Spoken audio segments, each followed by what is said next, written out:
Metode ini disebut dengan acceptance and rejection.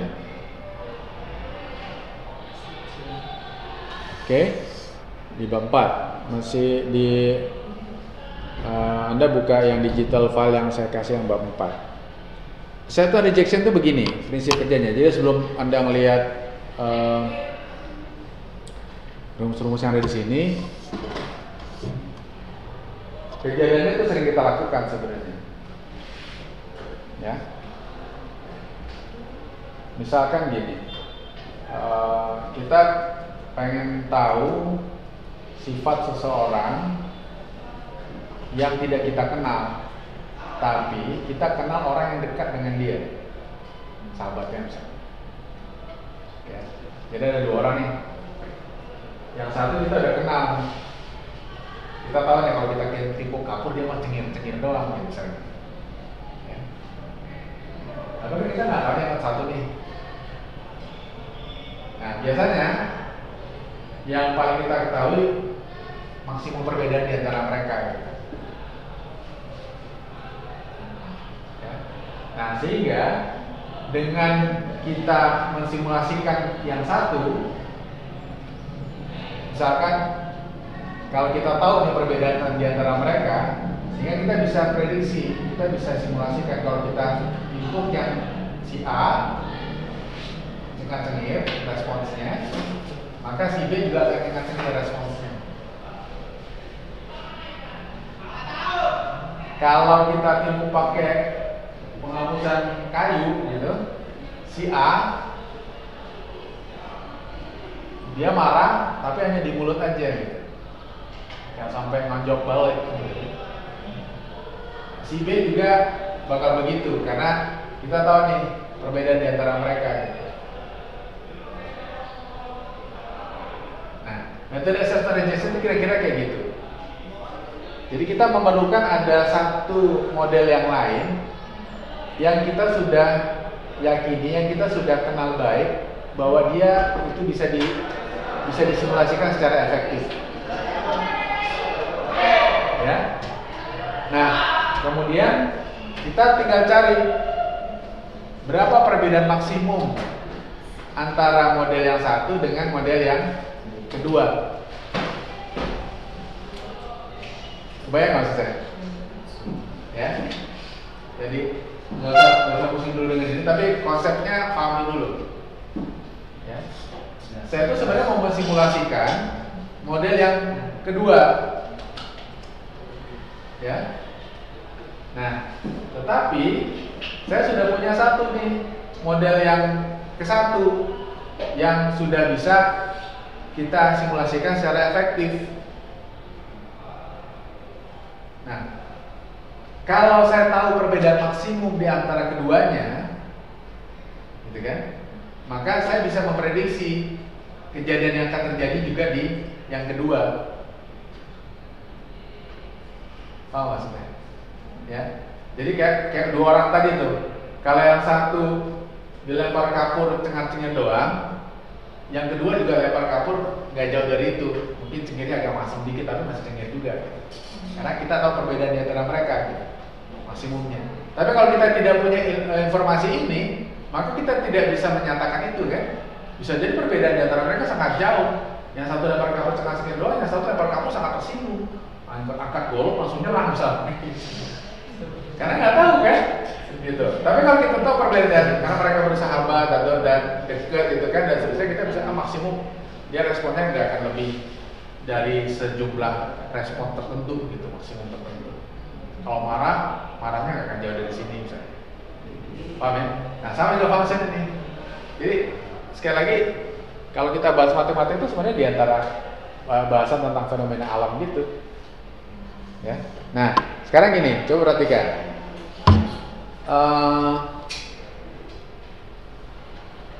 Kurang besar ya.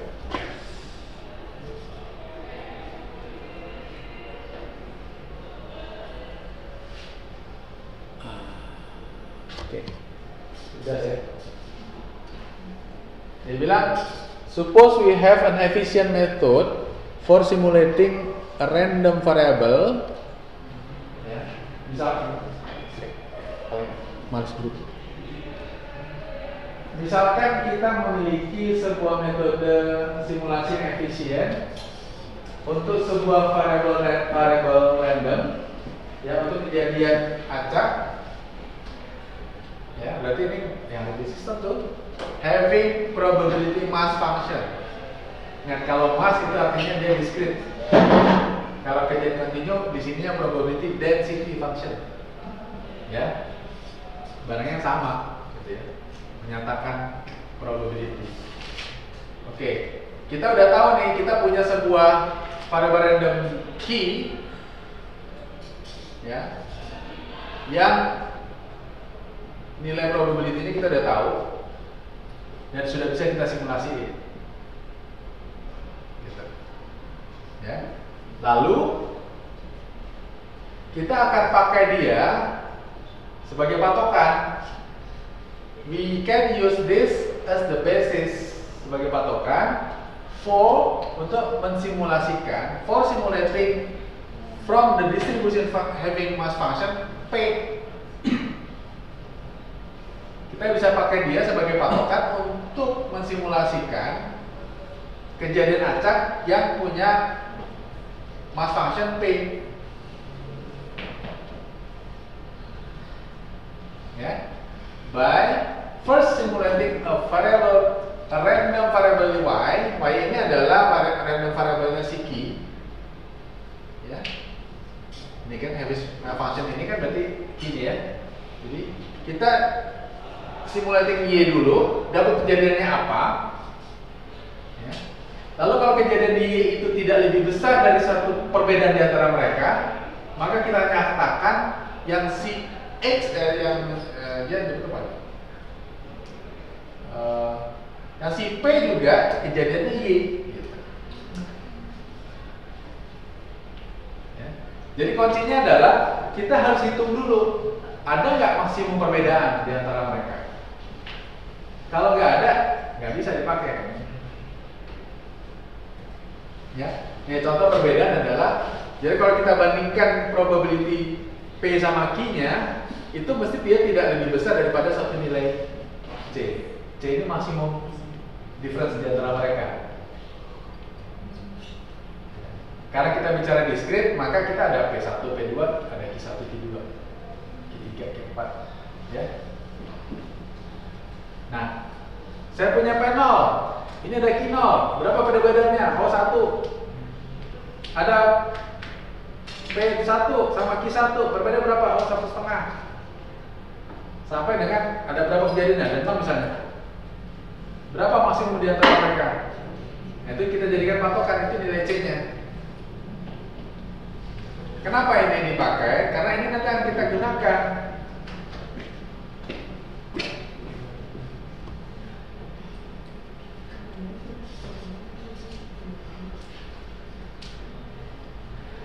Ya. Nah, acceptance rejection metode begini nih. Pertama, kita simulasikan yang kita udah tahu, ya, yang kita sudah percayai sebuah distribution function yang efektif sudah kita bisa lakukan. Oke, kalau gitu simulate y, simulate yang variable mass function yang satu. Berapa hasilnya? Ya. Kemudian kita bangkitkan U dari komputer. Lalu nilai U itu akan dianggap membenarkan kejadian ini buat si P kalau nilai U itu tidak lebih besar daripada perbandingan probability Y dan Q-nya dibanding dengan C maksimum perbandingan tadi. Ya, jadi nilai U ini tidak dipakai kalkulasinya. Nilai U ini hanya sebagai patokan untuk membenarkan kalau di Q-nya itu kejadiannya Y, apakah di P-nya juga Y. Paham maksudnya? Ya, kayak tadi tuh. Ini si A ditimpuk nyengir, si B ditimpuk nyengir juga nggak? Kan yang mau kita pastikan nyengirnya itu kan? Di Q kejadiannya Y. Apakah P juga Y? Itu mau dicari. Nah, untuk memutuskan itu baru dipakai bilangan rangkap U. U ini dikatakan menyatakan benar kalau dia tidak lebih besar daripada perbandingan si P dan sekian kali si Q. Perbedaan maksimum kan?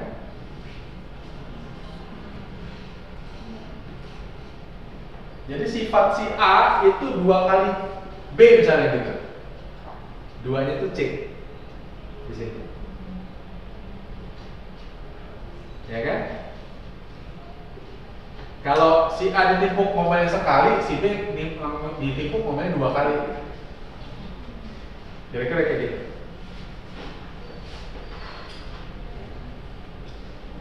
Ya, jadi kalau seandainya ini benar, maka dinyatakan kejadiannya si P atau yang X itu punyanya P itu sama dengan kejadiannya Y yang punyanya Q.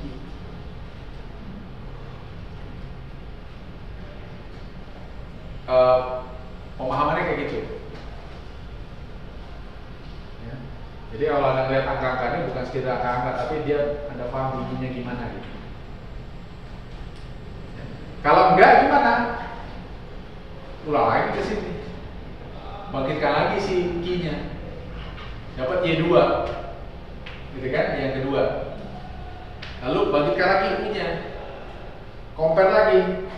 Kalau ternyata dia lebih kecil, maka kalau gitu bukan Y1 kan kejadiannya, tapi Y2.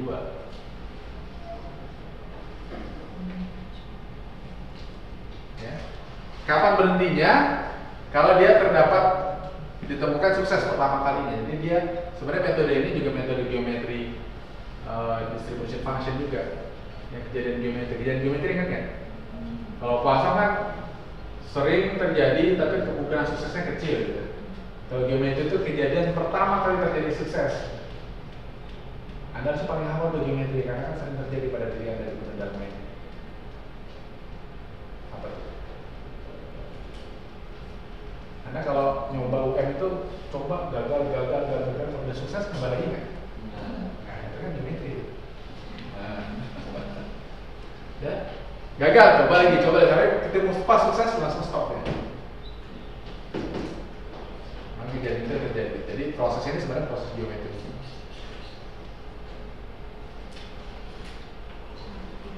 Ya. Nah, Anda pilih key-nya apa itu nanti tergantung kasus DP-nya. Biasanya dia agak mirip-mirip. Nah, saya kasih contoh begini. Kita lihatkan contoh.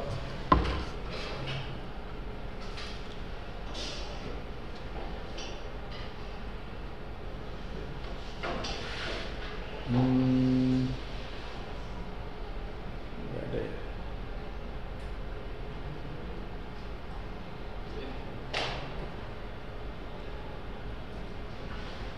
Certain rejection.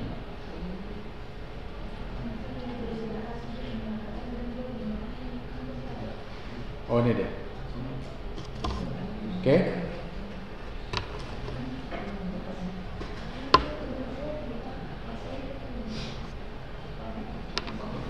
Ya, perhatikan baik-baik ya. Dalam contoh ini dia bilang, suppose we wanted to simulate the value of a random variable x that takes one of the value 1, 2 until 10. Jadi 1, 2 sampai 10. Berarti ada 10 kejadian. Masing-masing punya probabilitas. Yang satu ini punya probabilitas 0,11, 2 punya probabilitas 0,12, 3 punya probabilitas 0,9 dan seterusnya sampai di sini. Ya. Jadi kalau kita coba gambarkan itu, X itu probability-nya 1 itu 0,11. Yang kedua 0,12. Yang ketiga 0,09. Yang keempat 0,12 lagi. Yang kelima 0,8 ya.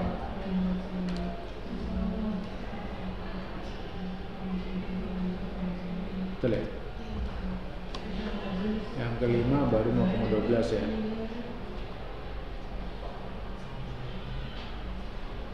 Yang keenam 0,1. Yang ketujuh 0,09, 0,09. 9, 10, 0,1, 0,1. Oke.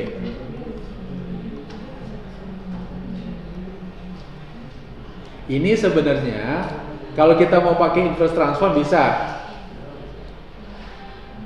Ya. Gimana coba? Kalau pakai inverse transform gimana caranya nih? Anda udah punya P0, P1, P2, P3 dan seterusnya kan? Berarti Anda tinggal compare aja kan, kecil P0 enggak gitu kan, kecil P0 tambah 1 enggak gitu ya. Tapi kalau pakai metode begitu lalu P-nya itu banyak banget, metode komparasinya juga jadi banyak. Nah sekarang kita mau pakai inverse transform pakai metode rejection, acceptor rejection. Kalau acceptor rejection kita butuh membanding kan? Ya. Nah, lalu dipilihlah pembandingnya adalah sebuah distribution function yang uniform, yang semua probabilitasnya 1/10. Oke. Jadi probabilitasnya itu semua 0,1 0,1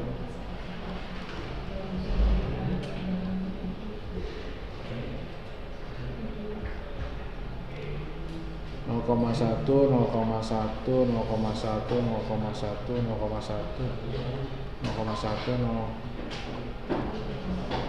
0,1 kan uniform deh ya. Oke. Nah, dalam metode rejection kita ingin mencari dulu berapa maksimum perbedaan di antara kedua distribution function itu. Karena kita mau cari itu nilai C-nya itu. Nilai C-nya adalah maksimum dari perbedaan antara P dan Q. Ya. Sehingga kalau kita coba lihat P per Q 0,11 dibanding 0,1 itu berapa jatuhnya? 1,1 ya kan? Halo? Ini udah mulai resah. Udah mau buka puasa ya. Oke, ya. Kan dia harus mencari berapa maksimum. C tadi kan saya katakan adalah perbedaan maksimum di antara semua probability dia kan? Ya. Makanya berapa PJ banding QJ nih? 0,11 banding 0,1 berapa? 0,11 per 0,1 berapa? 1,1. Di sini 1,2. Nih 0,9. Nih 0,8. Ini 1,2. Ini 1,0. 0,9. Ini 0,9. 1,0. Ini paling tinggi perbedaannya. Ya. Ini juga 1,2. Tidak ada yang lebih besar dari 1,2 kan? Jadi itulah nilai C-nya. Oke. Kalau nilai C-nya sudah masuk, ya sudah, berarti kita sudah bisa lengkapi metode kita. Step 1, bangkitkan untuk yang Y. Ya. Dapat U1, bangkit Y-nya berapa? Kemudian bangkitkan U2 untuk yang X. U2 ini dipakai untuk apa? Untuk menentukan apakah si X-nya itu adalah Y juga gitu. Kejadiannya. Ya, dengan cara tadi ada nih 0,12 atau 1,2 ya? Oh iya, karena dibagi dengan itu ya. Ya, jadi ini C-nya dikali dengan 10 kan? Q-nya kan 1/10 ya. Gitu. Jadi dia 0,12. Ini karena semua Q nilainya 1/10 kan ya, 0,1. Jadi kalau ini terjadi, maka kita nyatakan bahwa si X juga kejadiannya sama dengan Y. Kalau tidak, dia akan naik terus sampai akhirnya ketemu sukses.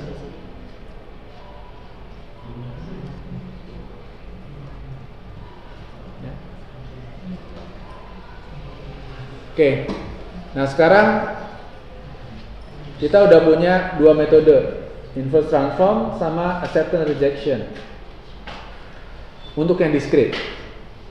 Di continue juga ada rejection, tapi tidak pakai kata acceptance. Ya, nanti kita bahas. Oke. Jadi paling tidak kita udah mulai kenal dua metode, inverse transform sama rejection acceptance atau acceptance rejection.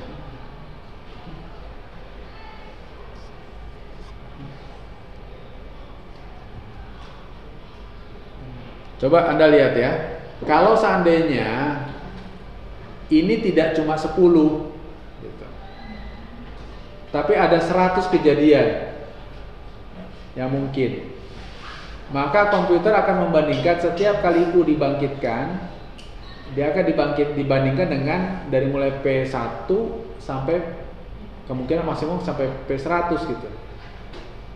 Perbandingan seperti itu akan lama, akan makan waktu di komputer. Tapi kalau kita pakai metode rejection, itu enggak. Karena kita udah hitung dulu maksimum ininya berapa, sehingga dia tinggal compare saja. Tidak compare setiap kali 100 buah perbandingan gitu. Ya. Jadi dari sini Anda punya kesimpulan bahwa kalau ada satu kasus, lalu itu bisa dipakai beberapa metode. Oh, ternyata dia bisa juga nih pakai inverse transform. Dia juga bisa pakai metode acceptance rejection. Terus pertanyaannya adalah mana yang lebih baik dipakai, yang dipilih? Anda bisa jawab nggak? Ya. Jadi bukan cuma mengerjakan, tapi kalau nggak paham, ya nggak bisa jawab juga. Tadi kan udah ada satu clue tuh. Apa yang menyebabkan metode acceptance rejection ini lebih baik daripada metode inverse transform? Dalam kasus apa? Tadi apa? Ingat nggak? Dalam kasus apa? Barusan yang saya sampaikan tadi.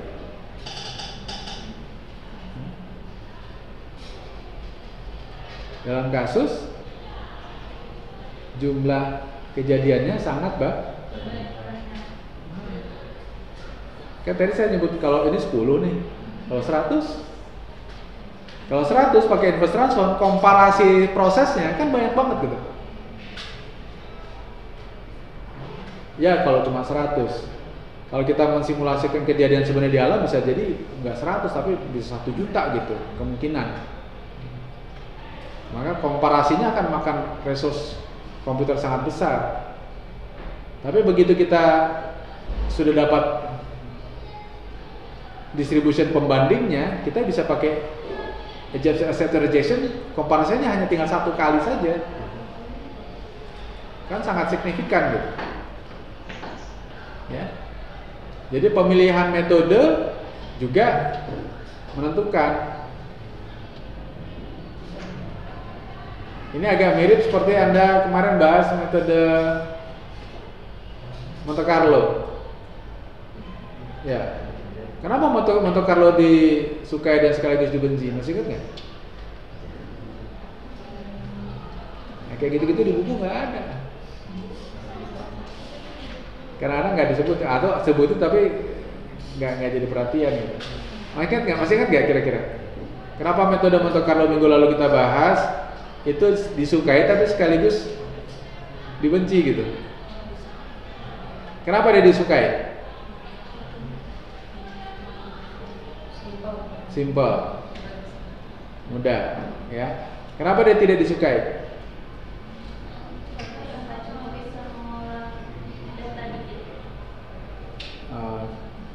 Kalau data dikit termasuk disukai itu apa?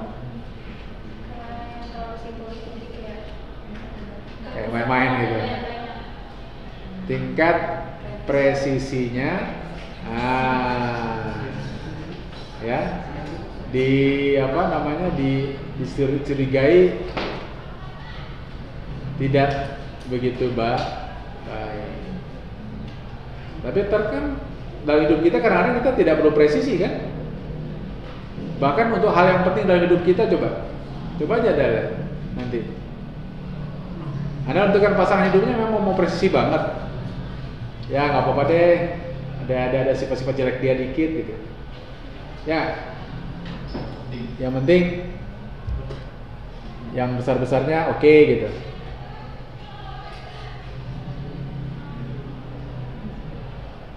Ya. Jadi bahasan-bahasan seperti ini yang membedakan dalam sistem pendidikan kita mana yang S1, mana yang D3. Ya, mungkin D3 kalkulasi bisa, tapi untuk analisa dia tidak begitu diarahkan ke sana. Kayak gini Anda harus punya kemampuan kita diasah gitu analisanya. Ya, kalau ngitung komputer suruh ngitung, komputer gampang gitu. Ya. Ini kan kita udah mulai belajar beberapa metode, mana nih kalau permasalahannya cocok nggak pakai metode ini dan seterusnya. Kejadian di sistem ini cocok dengan distribusi yang mana? Oke? Ya, ada pertanyaan? Ada yang mau nanya kan, Pak? Kapan pulangnya, Pak? Nggak ada yang nanya. Ya, kita pulang sekarang ya. Baik, hari ini kita cukupkan. Jadi kita ada bahas satu metode inverse transform yang fungsi continue atau kejadian continue. Yang kedua, acceptor rejection untuk yang discrete. Ya, sekiranya hari ini cukup. Terima kasih. Assalamualaikum warahmatullahi wabarakatuh.